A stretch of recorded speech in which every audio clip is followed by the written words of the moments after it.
250? 250? Cheers to 250 episodes. Happy 250th episode, guys. I want to congratulate P&P Industry Insiders on their 250th episode. Congratulations on 250 episodes. What the hell, 250? Looking forward to more episodes of Florida Man, not reading his notes. Favorite podcast, listen every week. More dumpster fires from Donnie. When's 500? So happy for you guys. Congrats, keep up the good work. To Dan and Donnie, we're really proud of you guys, and thank you for all that you do for the industry. Thank you for all you've done for me personally and our industry. We are so grateful and a better industry because of you. On to 500. 500? 500. Good job, guys. We love it. This is the P&P Industry Insider Podcast. Hello and welcome out to another episode of the P&P Industry Insider Podcast, where we take a look at what is changing in the pest and lawn industries, and we take you to the front lines to those that are driving those changes. I'm Donnie Shelton, owner of Triangle Home Services, which has Triangle Pest as well as Triangle Lawn. And with me is, I don't know how to introduce you anymore, Dan, other than the man who lives and breathes the numbers that drive our industry. Dan Gordon of PCO Bookkeepers and MLS. That a Chat GPT intro. I like it. So anyway, what's going on? Dan Gordon, PCO Bookkeepers, M&A specialists. We do accounting and brokerage services in the pest and lawn industry. And our sponsors, before we dive into the episode, let's give a quick shout out. Coalmarch, as you plan for 2026, partner with the team fueling growth for pest and lawn pros. Coalmarch helps you scale smarter. Podcast listeners get their first free month at Coalmarch if they go to coalmarch.com/podcast. Met with some of the Coalmarch people at PestWorld, and they are fired up. It was a really good meeting. PestSure, for over 40 years, PestSure has been protecting pest control companies with specialized insurance and safety programs because no one understands the industry better. Learn more at pestsure.com. Got to hang out with those guys too. That was fun. And then lots of fun. I got to hang out with the Voice for Pest people, delivering only phone solutions designed specifically for pest and lawn care professionals, from powerful AI features to deep integrations with most industry CRMs. Discover why leading companies rely on it every day. Learn more at voiceforpest.com/podcast. And our favorite peer group facilitator was there. Oh, yeah. Billingsley. We had some good fun with him. We're also going to, Sherry Spencer was there, Sherry Spencer Bachman. She's going to be starting one of our peer groups. She's agreed to work with us as a facilitator as well, because David's getting pretty filled up. So if you want to find out more, go back and listen to episode 238 with Caleb Cunningham of Justice Pest. He gave a great overview of what it's like to be a peer group member. And today's topic, with the most amazing guests, you and I, reflections on PestWorld, and also, I don't know if you know this, 250 episodes. That's amazing. It really is to think that we've been doing this almost 5 years. Well, first of all, it's amazing that I could even find something to talk about 250 times, but that's another topic there in and of itself. But it is absolutely, when you think about it, 250 episodes we release essentially once a week, you know, and you've got, I don't know, I'm not going to do the quick math here, but you figure that's almost 5 years, right? Almost 5 years. Yeah. Yeah. And if you remember, it started as a webinar with COVID, with us trying to get 12 or 15 people on the webinar. And that day we got over 1,000 and blew up the webinar software. Oh, yeah. Back then, weren't we using like Go? Were we using GoToMeeting? What were we using? It was something webinar or something. GoToWebinar is what we're using. Yeah, and it was like melting down, but it was awesome. I mean, listen, it's been great. It's been great ever since then. So PestWorld, Mr. Dan Gordon, let's get into this, because I want to hear kind of your thoughts on it. And obviously we both were super busy during that time. Kind of big picture, the show itself. I mean, according to NPMA, right? It was the largest event ever, and you would expect that, but it's fantastic because for our that's what they industry. say. However, That's what they say. and they pulled it off, man. Just there's so many moving parts. They did such an amazing job. They really, They really. really do. I mean, listen, and I particularly, and I may get some hate mail for this. And I actually like Orlando. I like Orlando because they know how to move people. It's pretty easy to get in and out of. And I have a little confession. I actually stayed in the condos that's beside the hotel, and those condos were awesome. That's why I love Orlando because I Exactly. bring a whole crew down and we rent condos. It's a whole lot cheaper. It's cheaper and it's and, awesome, right? I mean, so and so and you because can't do that obviously in the other cities. accommodations makes the city. No, I mean Yep, it's yep, just kind yep. of funny that I personally like Orlando. I Yeah. like it better than when we go to Nashville, right? When we go to Nashville, we get under that huge, that huge building that they have. It's like I don't know, 500 square acres or however big that like where you're walking like a couple miles. But overall, I mean, listen, the show every year it gets bigger. I love it for our industry. Our industry continues to grow, and also the professionalism of our industry continues to grow. I mean, when you look at what Pest World looked like almost 20 years ago versus what Pest World looks like now, night and day difference for sure. Night and day difference. So And so shout out to all NPMA staff and just the coordination was impeccable. It was great. So and listen, let's be real here. I do have to say, if you came to the PCO bookkeepers as well as the PMP Industry Insiders event at PopStroke, I had a wonderful time, and I have to give props to the PCO team for coordinating it and putting it together.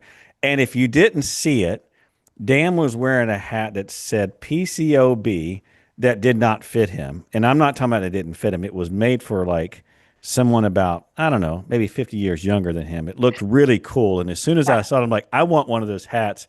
And I saw Dan wearing one. I'm like, there's no way in the world he had anything to do with this, which I was correct. But you absolutely were correct. And those hats were made by Brian Post, oh, who it was awesome, man. I'm 30, like, those are like he's cool, right? 32, So, 33 years old, and everybody had them and whatnot. And it was pretty oh, cool. it was By the awesome. way, if so our the guy who produces this podcast, Brett, he also does a lot of work for PCO. We do videos with him and stuff.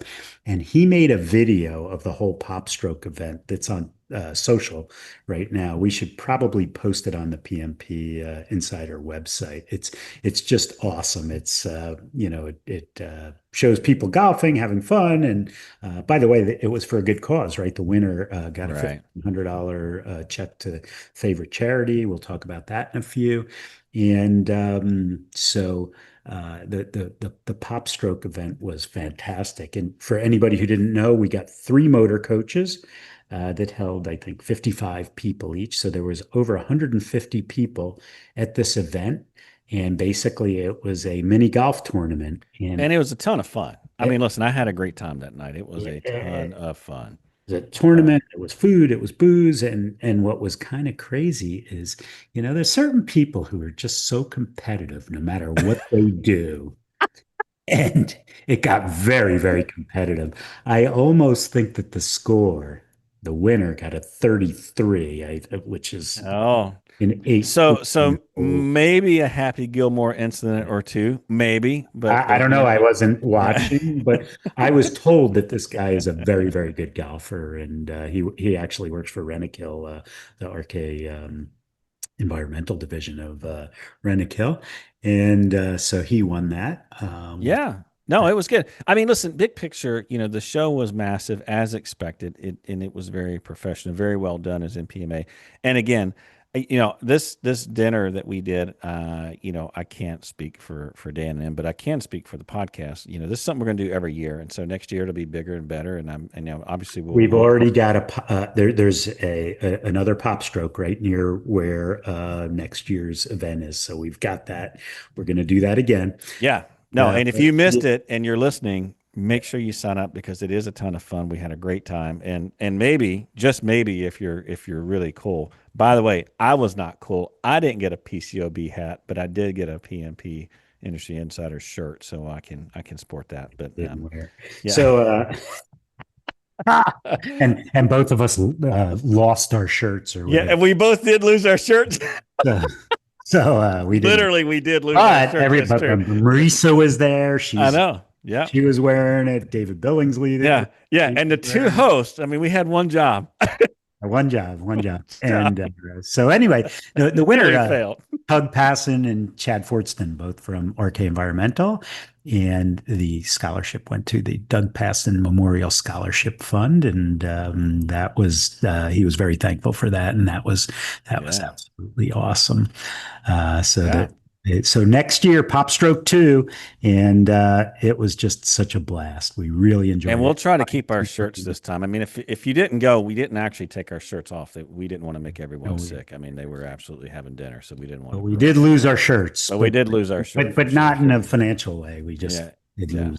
We actually lost our shirts for real. So, all right. And then we swore, we got in a new president, right? So, our good friend, Emily Thomas Kendrick, who's been on the podcast now a couple of times and always brings the heat when she does. So, Emily, if you're listening, we'll have you back on as president. Yeah. And would love to hear your direction, but she's always a ton of fun when we interview. But yeah, so continue on about Emily. So actually, she had her NPMA had an inauguration party for her that I attended, and my goodness, it was a who's who in pest control. Just the CEOs of Jerry Galoff from Rollins and John Myers from Rentokil and the folks from Sweden from Anticimex. And it was just fantastic. The conversation was fantastic. The appetizers were good. The booze was good. Spoke to Emily for a good 20 minutes. And hey, Dan Gordon was at this meeting. I mean, come on. You know what I'm saying? They're probably talking about that. Like, who's this guy?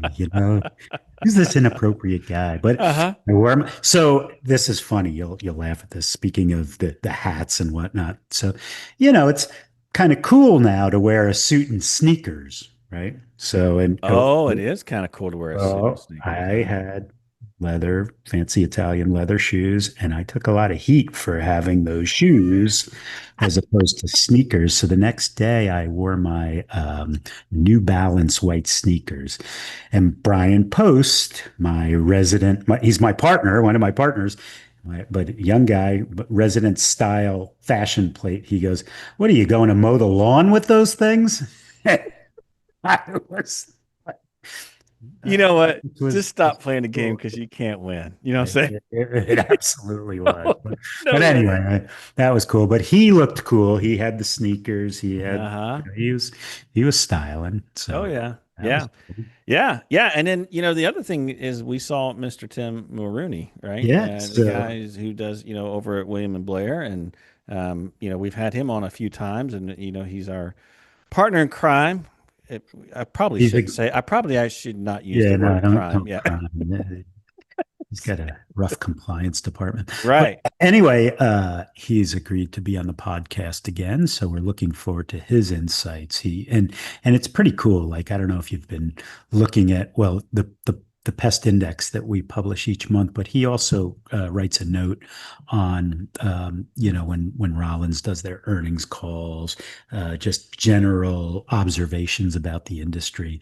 And these are all, it's the investment community that is really who he's catering to, people who want to invest in, and he introduced me, he brought over a couple of his people that he was walking around with, and these were all investors from Europe and whatnot, and asked a lot of rookie questions about the industry that I had to answer, which I thought was pretty cool. But the fact that they're interested in the industry, that they're they're wanting to invest in Rollins and Rentokil and Ecolabs and all the public companies. Hey, right? yeah. I mean, listen, at the end of the day, it's really good that we have this kind of exposure, right, as an industry. And it's only, for those that are listening that may own a company, you can put two and two together there and see that it's a positive.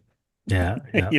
Certainly a positive that we're getting that kind of attention, and there's someone following it and providing investment guidance, right? Absolutely. So I think that's really important. He's pretty bullish on the industry. So, and then I'm going to take this as a compliment, Mike Bentley, if you're listening, and Andrew Architect. I was given a talk on the cost study, and that talk was at 4:30 on Thursday afternoon. Probably because they needed somebody strong to bring up. Well, Yeah, I'm when sure that's what they were thinking. They're like, when wait I a minute. heard that it was going to be 4:30 on Thursday afternoon, I made up these little postcards to give out, talking about what I was going to talk about, and we gave out, I don't know, 200 or 300 of them while we were there. Well, we filled the room, and it was a big room, and I was shocked. Yeah. Figured everybody was. Yeah. But anyway, we were talking about the new cost study, which you and I talked about last week on our podcast Episode. Yep. and a lot of interesting questions came up. A lot of people, that competitive index that we're doing, which is basically it's percentage of growth plus percentage of profit multiplied times recurring revenue over total revenue. And a lot of people were really focused on that. That was pretty cool. And just the regionalization. And we got, I probably spoke for 45 minutes and then another half hour of Q&A, which was pretty cool. Yeah. And so a lot of people, very interesting. By the way, if you're interested in receiving, we do have a summary version of the report. The full report is available to PCO Bookkeeper clients, but the summary version is still it's actually it's got a lot of great information, and it's not just a quick, it's, I don't know, I think probably about 15 pages long. It's actually being at the press right now, but if you're interested in it, I guess we'll probably post it up on the PMP Industry Insider website as well as the PCO Bookkeeper website. So if you're interested in it, you can take a look at that. That was pretty awesome. I was just going to say, I really like the competitive index, and I'm glad to hear that that the room was full, which is good. It helps Dan's ego, so we need to make sure we keep that intact. Otherwise, it's just not good. But I was concerned that yeah, it was me and three other people. By the way, years ago when I spoke a lot, it just, there would be times that the room would just be overflowing, and there would be times it was like 20. Do you remember? So you and I used to go on these trips with Joe Cusick when his there. Oh yeah, the marketing. Joe the marketing. Cusick from Real Green, who started Real Green, right? Yeah, we used to go to these cities, and they'd send out these, postcards. Direct mail. Yeah, they use direct mail. They'd invite their clients. They'd invite, prospects, and I would go and speak, and I would get to, do some marketing that way. And same. Yeah, I remember we one time. Oh, where did we go? We went to, I believe, Orlando, and we packed the place. And then I think we went to Montgomery, Alabama. Showed up there. There were like 3 people. Yep. Well, we had a great time. I did that for probably about 3 years, and I remember the 3 years that I did it. Every fall, I just stayed sick because I was on an airplane almost every single night, and I just couldn't. I mean, my system just could not handle all the. But anyway, wait, you were on commercial? I was on commercial. Yeah, I flew with Joe. Joe flew. Well, because you were special, right? Yeah. I was not. I was not right. bona fide, obviously. So there you go. I figured you'd be rubbing around in your chair. Gosh, yeah, no. Well, big picture though, I think we look back at PestWorld. I would say, overall, a lot of folks are very positive on the pest market. That's the sense that I get, from most that attended. I did a lot of the vast majority of networking I actually did at the Pop Stroke event. There's a lot of folks there, a lot of good old friends, and I say good old friends. There's also a lot of folks in our peer groups as well, so it's good to catch up with them. Really cool. Dan and I used to attend every peer group. Now we don't attend that many, but it was good to kind of reconnect with some of those folks. But I think overall, most people are pretty positive on the pest market in general, and of course, it sounds like it's expanding for everyone. And so, we've got this government shutdown thing happening, and I think if you've got some government contracts or you've got some commercial type stuff, you're probably feeling the effects of it. But more importantly, my thing is just making sure the economy stays intact as best as we can. I mean, some talk recession, some say, can we believe the numbers? I'm not going to, this episode's not about the economy, but I think overall we're actually in a pretty good spot. Um, I feel personally, I feel more bullish about the economy than I have in a really long time. The fundamentals are there. I mean, we're still growing. This government shutdown thing needs to end. But other than that, I mean, I kind of feel like most people I talk to are along the same lines. What about you, Dan? I mean, did you get any sense of where folks Well, are at it's on this? interesting. I just was a guest on a webinar earlier this morning, and it was somebody, the host was from outside the industry. And the question was like, geez, the economy might be sputtering and we're going into it. And what do you think is going to happen to the industry? And I said, well, the last time that the economy sputtered was COVID and we grew like crazy. The time before that was the Great Recession, and the bed bugs made us grow while General Motors was filing for bankruptcy. So I'm not worried, right? If the economy's too good, we can't find people to work for us. If the economy's terrible, we can't find people to buy our services. If the economy just stays in the middle, everything's good. And I Right. agree with you. I think that that the outlook is pretty good. So Yeah. that's Yeah. you know. And then as far as M&A is concerned, I didn't actually get a chance to talk to many folks about that. I mean, I know there are definitely some friends of mine who have went that route as of late. Just real quick thoughts on that, Dan, before we move on, because I do want to talk a little Do bit about you remember one opportunity. of our peer groups, Ty Jones? Yes. Yeah, Yeah, that's a big one. yeah, Yeah. we just we did a deal with Senski, got a tremendous multiple. That was an awesome deal. And for those who think that the M&A market is dead, go talk to Ty. We did another one And in. just for the record, Ty is absolutely an apprentice unicorn situation. I just have to say that. And if you're listening to this and you know Ty, you know exactly what I'm talking about. He's definitely an apprentice unicorn situation. I'll just Oh, it's just leave it at that. So anyway, all right, keep going. so yeah, so Senski did that deal. They're private equity backed, and then we just did one. Hasn't been announced yet, so I can't give you the name, but it's in the mid Atlantic states. Pretty big company, probably 15 million or Yeah. so. The multiple we got was fantastic. So So still still strong, and knows strong. at PestWorld we're kind of saying the same thing, right? The one thing that I would say though is everybody is trying to get a read on their company.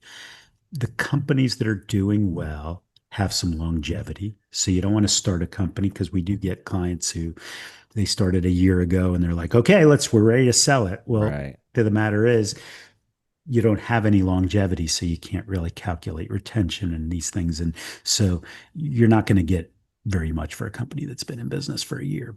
But, 5 to 8 to 10 years, that's a good company, a company that has a very high recurring revenue percentage, ones that are, their EBITDA is high, that 20% or more. You're getting really good money. And if you're smaller, you might not get as good a multiple as the big guys, but you're still getting it. There's a lot of companies out there, and I hate to refer to them as junk, but there's a lot of junk out there, very low recurring, just guys who don't know how to run businesses. And And let me just say, those are opportunities as well. You just have to do a lot of education, because the problem that we have with those companies is, number one is you got to have the patience and the infrastructure and everything else to deal with an acquisition, because it is absolutely possible that you could lose more than half of the customer base, especially if it's what Dan just described. So that's the first thing. Second thing is that you have to manage expectations. One of the things I've seen with those types of companies is that they are comparing themselves and their value to a premium company that has a lot of longevity, that has a lot of systems and processes, they have a leadership team in place, and it's just not the case. And so they're not going to command that kind of multiple. There never will be. And so you have to do that kind of education to make sure that you set proper expectations and do that up front. And not, listen, this is not an episode no, on that M&A, but I think it's what important to I know would that. what I would tell you about that is that you've got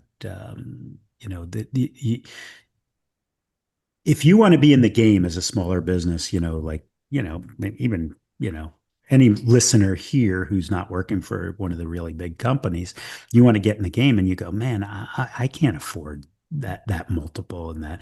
And by the way, if you talk to the M&A directors at these companies, they would rather pay up for a good company that they don't have to fix. They don't Right. want companies that they have to fix. That means that if you have the skill and the patience, you can get a company that needs fixing probably for a good multiple. And Right. so that could be a good situation. That could be a good way to get into the M&A game, without trying to compete against the big guys.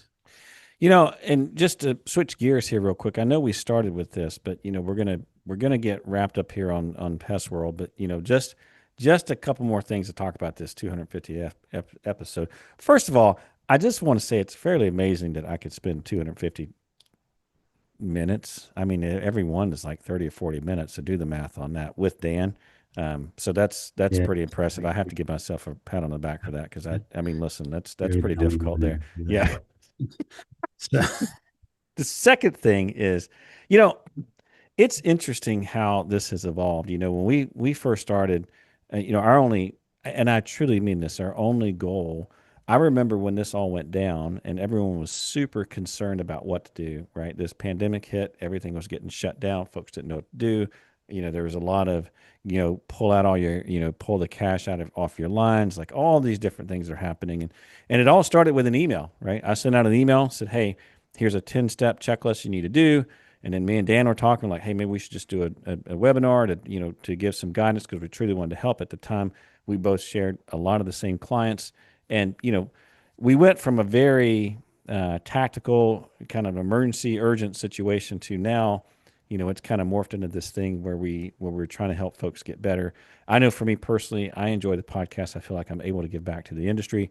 I get to pontificate. You get to hear my limited intellect on thinking of what's happening and what's changing. I was thinking, And yeah, I mean, but we're not dealing with a pandemic, but certainly we've had to deal with, the effects of the pandemic. We talked about inflation, price increases. That's always been a big thing. And then of course the advent of AI, and Donnie's favorite topic. that is absolutely Next my to favorite. airplanes. I'm telling you, it absolutely has just been such a game changer. And, years ago, I think it's probably about 2 years ago, I did a presentation on this where I talked about why I'm so excited about AI because, AI is like the cell phone.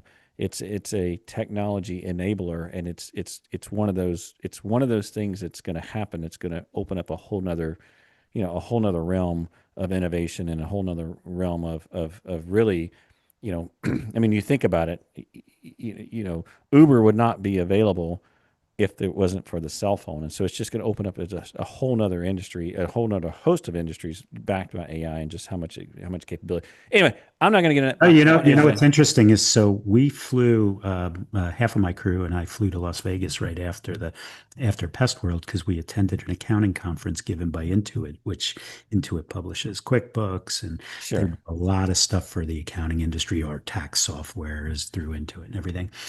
And it's not unlike Pest World, but it's for accountants, right? There's educational sessions, there's a vendor floor, and everybody on the vendor floor was all about AI. And all of the sessions that I attended, it's actually scary that, if you have, and I'm not saying if you have a kid who wants to go into accounting, by all means do it.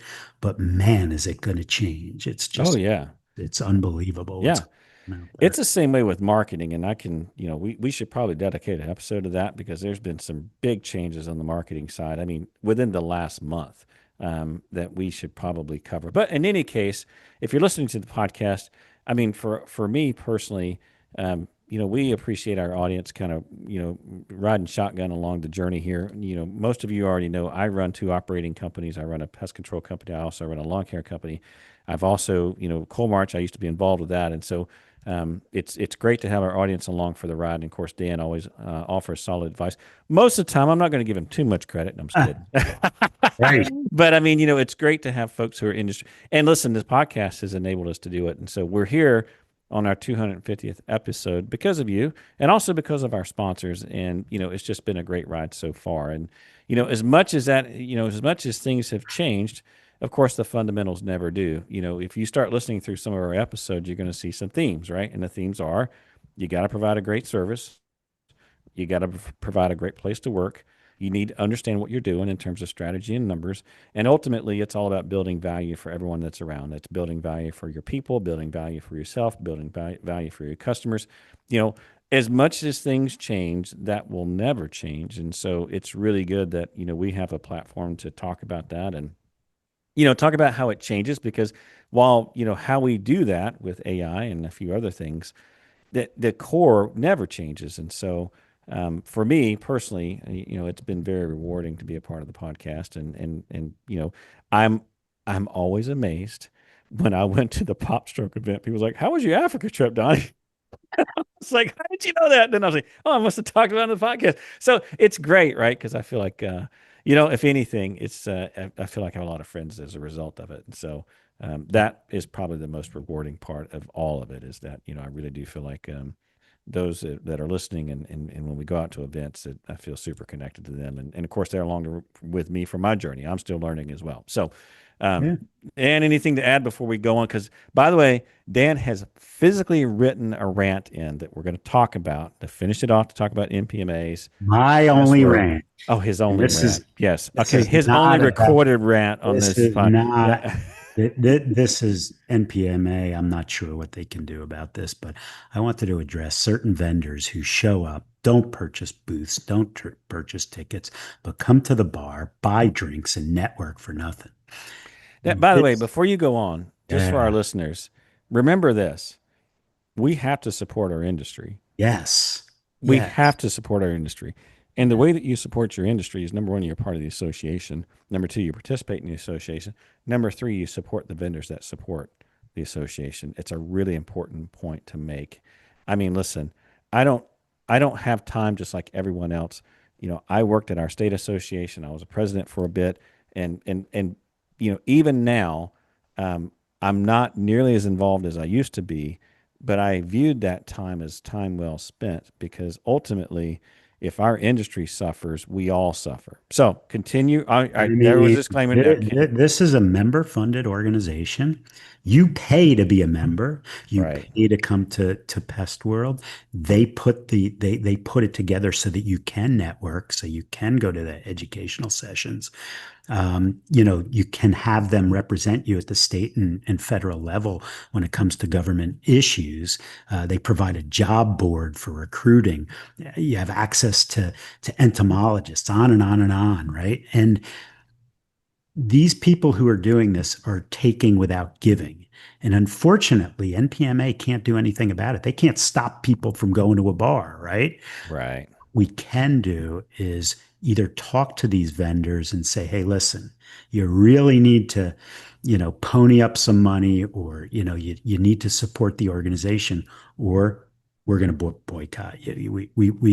That's my opinion. And unfortunately, NPMA can't do anything about it because they can't stop people from going to the bar, right? right. If you think if any of these vendors, if you're new into the industry and you think this is a good idea, well, we're giving you a little coaching here. Don't do it. Don't do it. Support your industry, and Hmm. believe me, it will come back in. We've made a fantastic life from this industry, Hmm. and it's from supporting the industry and doing that. So Doing it the right way. yeah, and doing it the right way. And if you don't want to do it, then hopefully you get enough members who just boycott it. So I'm not saying, listen, if you're a rookie and you don't know and you just did it, Cool. consider Fix it. yourself coached. That's So, right. end of Cool. rant. Fix it. Yeah. And listen, I can just echo that. I mean, listen, we obviously support the industry. We support the association. We support, I mean, much like what Dan said. I mean, listen, in North Carolina, we have a cutout on sales tax for pest control. Now, I'm probably going to jinx it by saying that, but I will tell you, we have that cutout because when this all went down in the state of North Carolina, National was involved. I was the president at the time.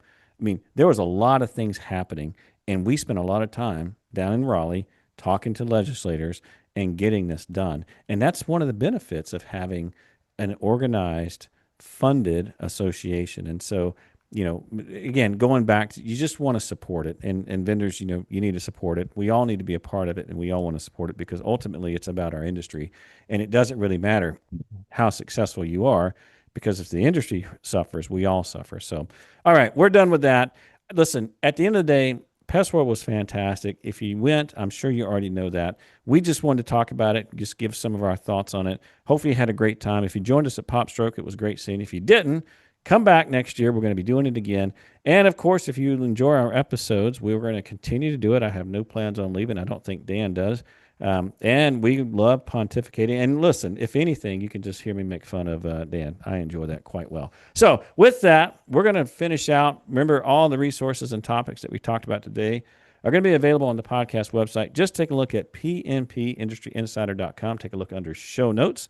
Happy to give you that that, I don't know, I guess you would call it the cut down version of the new cost study. Also, just Summary version, which is still quite a bit of information. Yep. And if you got any ratings and reviews, we always appreciate that. We appreciate the feedback. Unless it's negative, and in fact, we ask you to pass it on to Dan. That's his thing. And with that, we'll sign off. We'll see y'all next time. Take care. See ya. All right now.